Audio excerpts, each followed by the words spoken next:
Hey there, yabba gabba gooba looba looba, yama gama lima. If it looks good out, leave it out. This is Pete Wolf of the Geils Band, and you're listening to BackstageAxxess.com, where the real show begins.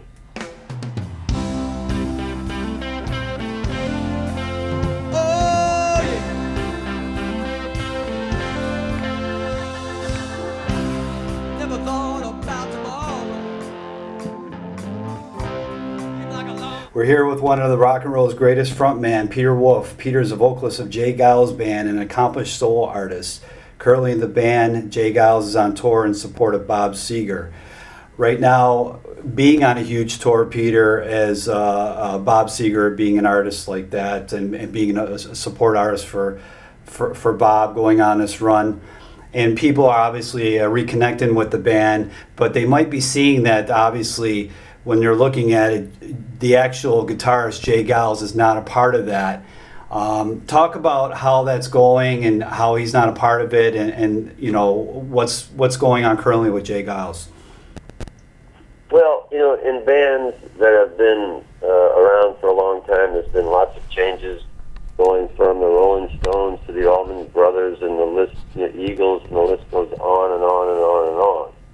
The problem with Jay was that he was causing some conflicts, personal conflicts.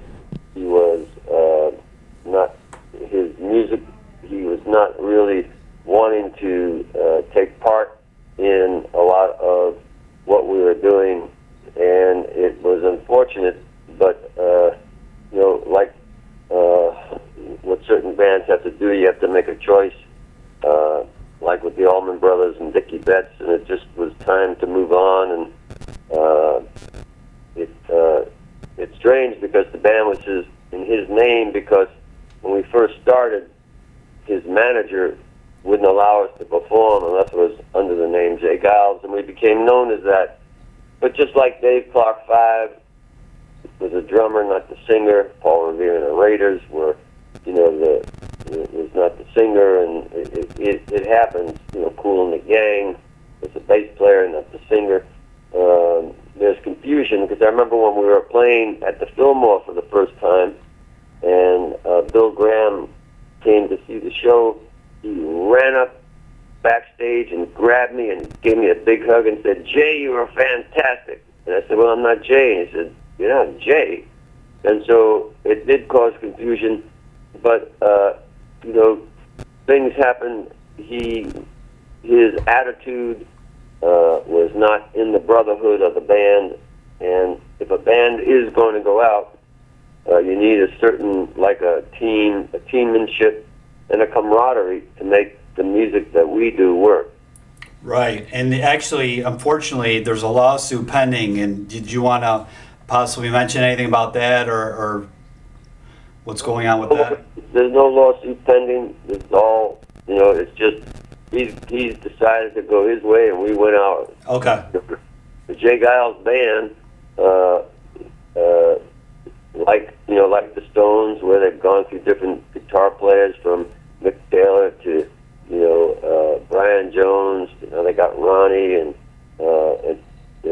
like Hall & Oates, not Hall & Oates, Allman Brothers, who, you know, when they lost Dwayne, they replaced their guitaring with some Helify guitarists, and we did the same. I chose two fellows that work with me on my solo runs and who record with me on my solo albums, and they are just amazing guitar players. And so they're all friends, families, and it just fits. So the Geils Band, for old Geils fans, I think it's even grown bigger and better.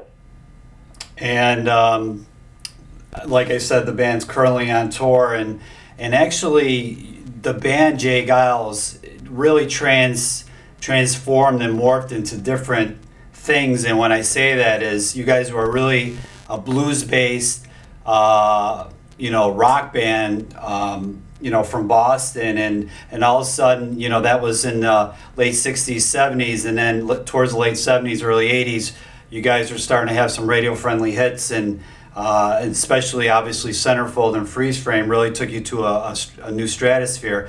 Looking back at it now, would you say was that more of a curse or a blessing, because you know it really somewhat changed the direction of the band? Well, that was, you know, there was a breakup in the band, and that had to do with artistic, artistic conflict, at least for me. And that's what made me pursue. I didn't leave the band, but some of the majority of the band thought my direction, the Roots direction, was a little too antiquated. And so I started making solo records with people like Don Covey and Mick Jagger and Merle Haggard and Shelby Lynne and Aretha Franklin and things like that, and just using the people that I loved and great bands. And the aspect of what happens is that MTV caused a dramatic change. It became more powerful than radio. Unfortunately, the Geils band was able to adapt to the MTV era, because there's many bands that would not have maybe persevered if it wasn't for videos or MTV. So it was a blessing and a curse. When one would finish a record, it was sort of like, well, what's the album cover going to look like? And now it seemed like the album cover didn't even matter. It all had to do with the video. Right. And there's this old song, you know, "Video Killed the Rock," you know. Radio Star, yeah. Yeah, Radio Star. And there's some truth to that. I'm glad that the video does not have the importance it had, because there was a lot of money, a lot of time, a lot of energy, because what would happen is you would write a song, and all of a sudden you're sitting around a table trying to think of visual landscapes that would make, you know, and it had really nothing to do with the music. It had to do with entertainment and feeding the MTV machine, which helped a lot of people and certainly helped us, but it came at a price. Right, right. Yeah. And now you're talking about your solo band, which you came out with a disc actually that we reviewed a couple years back. I think it was in 2010, Midnight Souvenirs, or 2009, 2010. Actually, I think it was in April 2010. Came out, and it was a really good disc, and you worked with a bunch of different artists.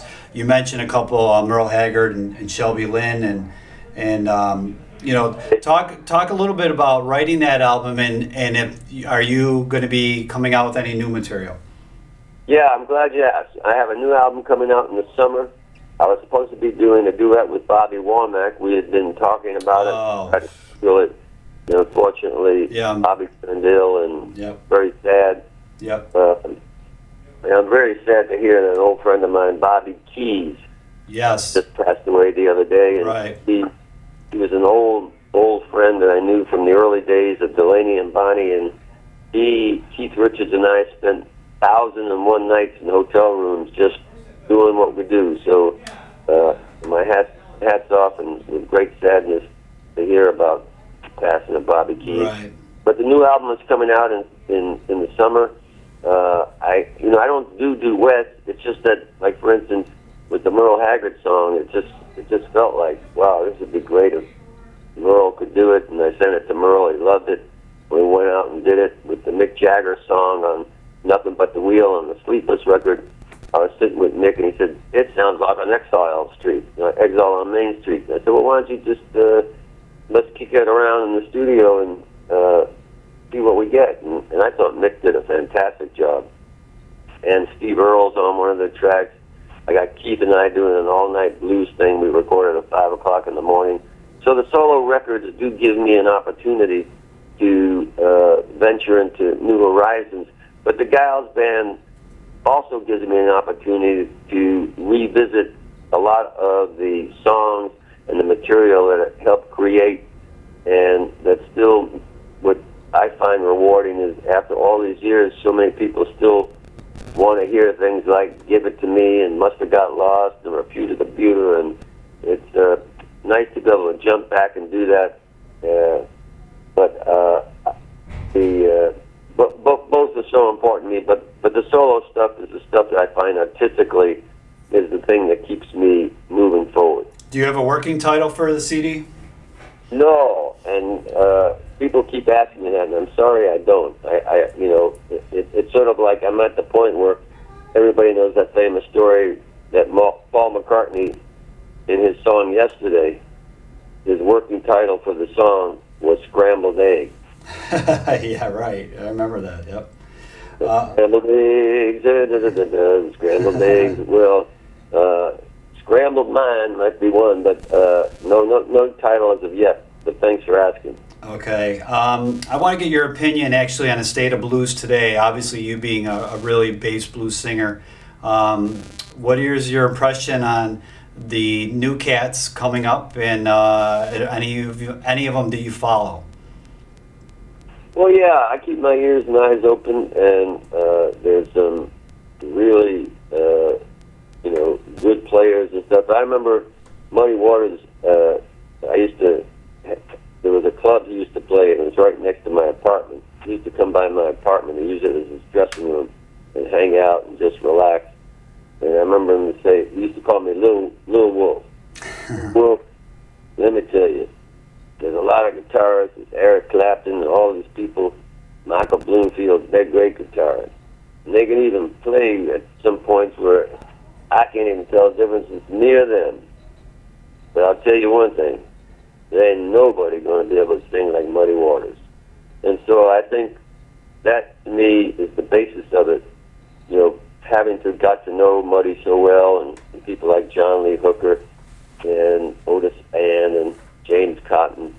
There are players that can technically play, but these gentlemen transcended it, and I guess the important thing, Gus, is to be able to sing a song and make the audience believe and feel it. That it's their life. Sort of even Sinatra. When he sings a song like "One for My Baby, One More for the Road," he didn't write the song, but when he gets done with it, he owns the song. And when Muddy Waters does "Hoochie Coochie Man" or "I Just Want to Make Love to You," mm-hmm. He owns it. Or Junior Wells or Little Walter. Right. These guys were great stylists, and I'm not sure how credible that is today to a lot of the new players, but they sure can play. You used to be a DJ, obviously going way back, and I was curious that some musicians like Alice Cooper or Little Steven and a couple other artists too, they have their own radio show. Is that something that you might have an interest in doing, your own type of show and playing those records that you just mentioned? Well, I had my all-night Woofa Goofa Mama Tupa Hapa Lupa radio show. Went from 12 midnight to 7 in the morning, and Sirius XM, about once a month, keep asking me to do a radio show. But it's an awful lot of work. Friends of mine who helped put together the Bob Dylan show, which I thought was really good. It takes a lot of work, takes a lot of energy, at least for me to do it. Right. And I wouldn't want to just phone it in. So right now, between working on the album, working on a new book that I'm doing, and with this Geils tour, there's enough on the griddle. Okay, so I'm going to leave you with one question. Being from the Bronx, and I believe do you still live in Boston? Yes, sir. Okay, so being from the Bronx and living in Boston, I must ask, Yankees or Red Sox? Well, when I was living in the Bronx, when I grew up in the Bronx, when I was a young kid in the Bronx, there's one team that I despised, and that was the New York Yankees. Okay. I'll tell you why. This will date me. But the team I fell in love with was the Brooklyn Dodgers. Okay, gotcha. Because they were rough, tumble, they were interracial, they were the total antithesis of the New York Yankees, who were all crew cut clean, lily white, and the Brooklyn Bums were just something else, and those World Series was something else. And when the Dodgers left Brooklyn to go west, that's when baseball ended for me. Gotcha. Okay, that's. I'm a fan of no one. Because all it is, it's Kmart, battling. I don't know what's another one of those big boxes. Target. Yeah, it's Kmart and Target. Who cares? All right. Well, on that note, I had to ask that. Perfect, man. Thanks for taking the time, and I hope you guys do make it in the Rock Hall. Unfortunately, you have to walk in there, but your plaque and your signature should be on the wall somewhere in there. Oh, it is. And thank you, Gus. I'm sorry I'm late. That's okay. Take care, bud. I let you slip on from me, baby. I let you walk on by. To the love you have for me, I refuse to love. I must have got